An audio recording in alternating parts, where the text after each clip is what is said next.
Bad Love. Bad Love starts with Greg Philliganes and Nathan East. Greg Philliganes plays this chord sequence that is actually familiar as the song goes on. So it's basically a repeating theme, a repeating progression. And just to show what that sounds like, that's... And you'll see how this returns eventually.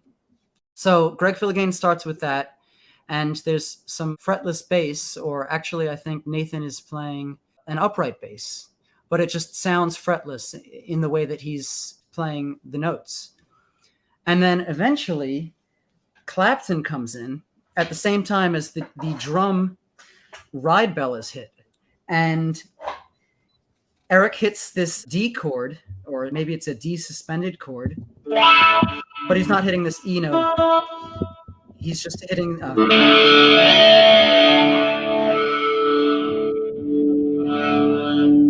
and there's this incredible feedback.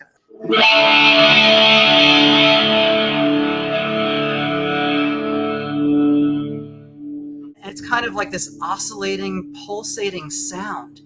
And you see Eric's guitar has a cigarette at the headstock, and it's burning brightly, and he looks so cool that I had to go and buy candy cigarettes when I was 13 years old and put a candy cigarette at the top of my guitar when I played Bad Love along with Eric, because I was too young to buy cigarettes, and I knew that cigarettes were not a good choice.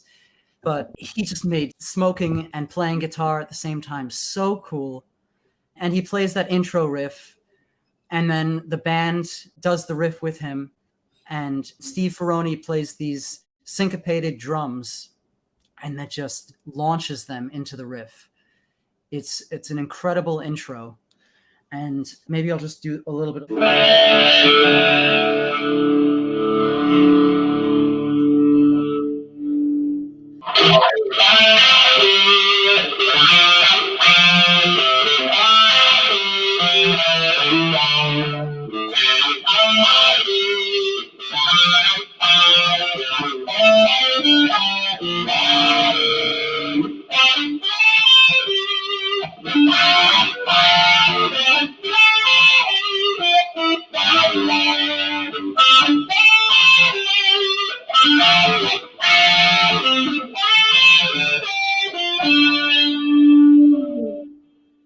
So it's just killer.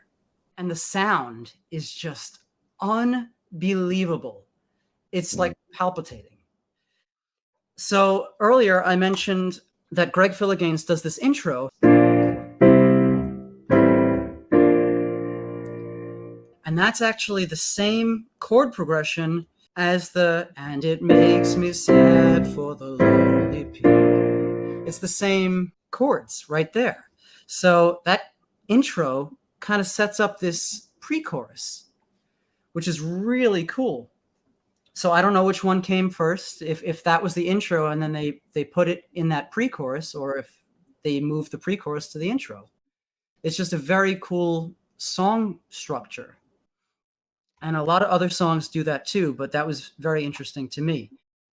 I obviously love the intro. It's incredible. The drums are incredible. The first pre-chorus, which is what we just mentioned, the pre-chorus is the "and it makes me sad for the..." That's what we call the pre-chorus, which sets up the chorus, pre-chorus before chorus. And in the first pre-chorus, there's a little feature by Greg Philliganes on piano. Turn off the wah.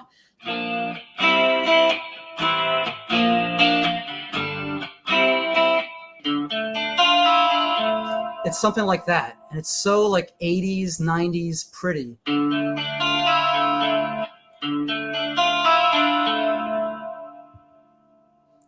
Very, very dreamy sound. So Greg Philliganes gets a little feature or a complimentary lick in that first pre-chorus. And the second time that happens, the second pre-chorus, there's actually an organ playing like a different lick, or higher, like A. And you got to listen to it because I don't know the exact lick off the top of my head. But listen to what the piano is doing and what the organ is doing in these pre-choruses. In it makes me sad for the lonely people. And that's where there's the comp right after this chord. So it's just very cool that they arranged it that the keyboards would get a comp at the first pre-chorus and the organ would get a comp at the second pre-chorus.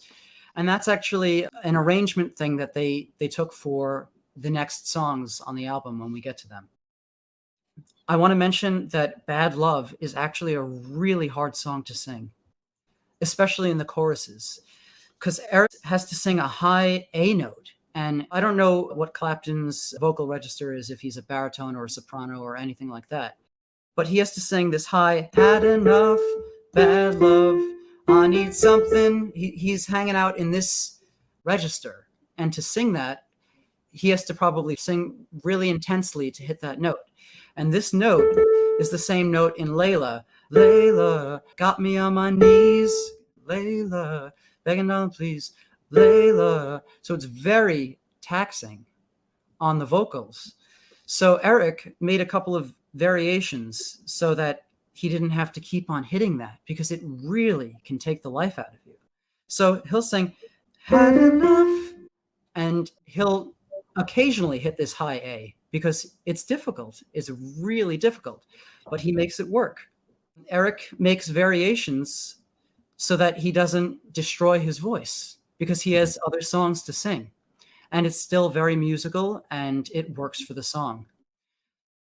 Garbage, good name, comments, what a great song Bad Love is, co-written by Mick Jones of Foreigner.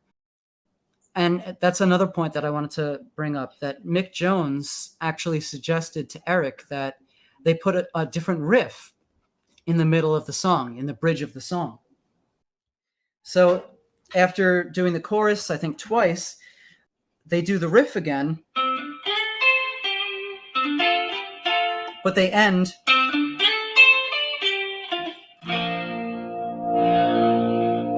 and they kind of let that fade out to nothing. And then Eric comes in kind of at a low volume with a completely different riff. And Mick Jones wanted him to come up with a riff similar to Cream's song Badge. And you could kind of hear a similarity.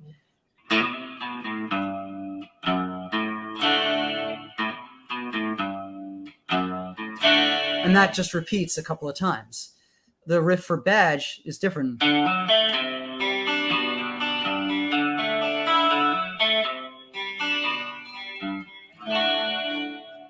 But it still has that similar structure where everything kind of fades out and a guitar riff appears and then the band comes in and guitar solo. So structurally, they're kind of similar. And it's a very, very cool thing that happens when the band comes in. The band harmonizes with him. Phil Palmer and Nathan East are harmonizing with Eric's riff. Da, da, da, da, da. And then Steve Ferroni does this explosive drum fill that leads Eric into the solo. And it's just unbelievable. He is on another level. Eric does this two-tone bend that's just, I imagine a lot of guitarists break their strings trying to do that. It looks like his strings are elastic. And he is, again, in complete control of his guitar. And he does this lick that perfectly leads him back into the riff of the song, the main riff. Da, da, da, da, da, da, da, da, da. So he's just incredible at telling a story and tying things back together. And the backing vocalists are super strong throughout. And then Eric gets another solo that leads the song out. And I just want to quickly demonstrate one of his iconic patterns, and it's his triplets.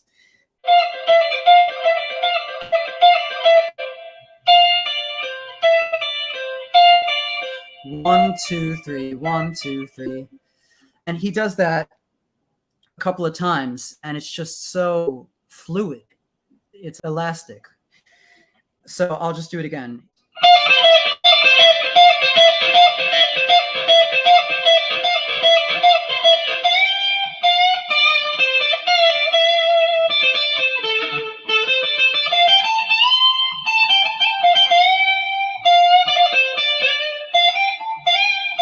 again leads perfectly back into the riff. So it's a 10 out of 10 for me. Definitive version.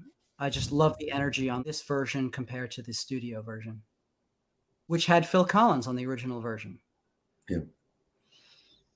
Well, that's a wonderful analysis there. Thanks, Michael. You're diving deep, and we love this on the show, which is fantastic. But I have to say, this is my favorite version of this song, for hands down.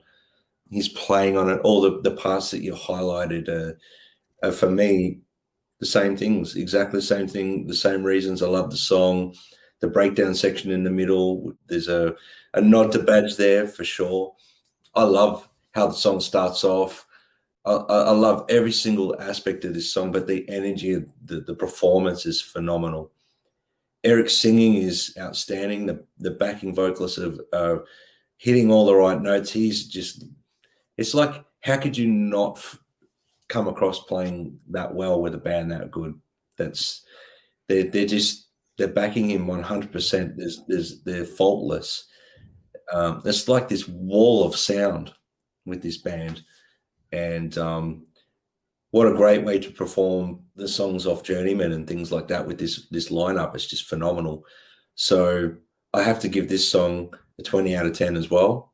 This is a highlight for me as well. It's probably Pretending and this song, probably the next couple as well, but definitely would be the most listened to by me. I'm going to hand it over to Andrew. But this 9-piece band made me want to go and buy a pewter grey Strat because it's the coolest thing ever. And I can't imagine playing these songs without a pewter grey Strat. It's that whole thing for me. Phenomenal. Yeah. Absolutely phenomenal. Andrew. Yeah, look, I agree with you. If we thought Pretending was, 50 out of 50, the next couple of songs, it just gets better and better and better and better, and it's just unbelievable. So, yeah, the song's not that much different from the original recording, which is understandable because, the album only came out, the year before. So they're still playing, there's nothing really to change. I won't add anything more to the analysis and the commentary that other than the guitar solo when Clapton's doing the Badge, similar, chords, and then he kicks into that solo. Yeah. It's just, amazing. And he's not doing much. He's not doing much at all. Yeah, I'm going to just say what I said before about the other song, and I'm a fanboy. I love it. It's sends shivers up and down my spine. Even now, when I listen to it and see the video footage, yeah. Something that Steve Ferroni does during the first solo is that he's playing with his hi-hat kind of open, and it creates this really great energy. And he has that same style of playing on White Room, where he's got that open hi-hat sound while he's playing. It just brings a great energy to that song and whatever he's playing. So in the first solo, he's got the hi-hat slightly open, and it's a great sound, great energy, great support for Eric.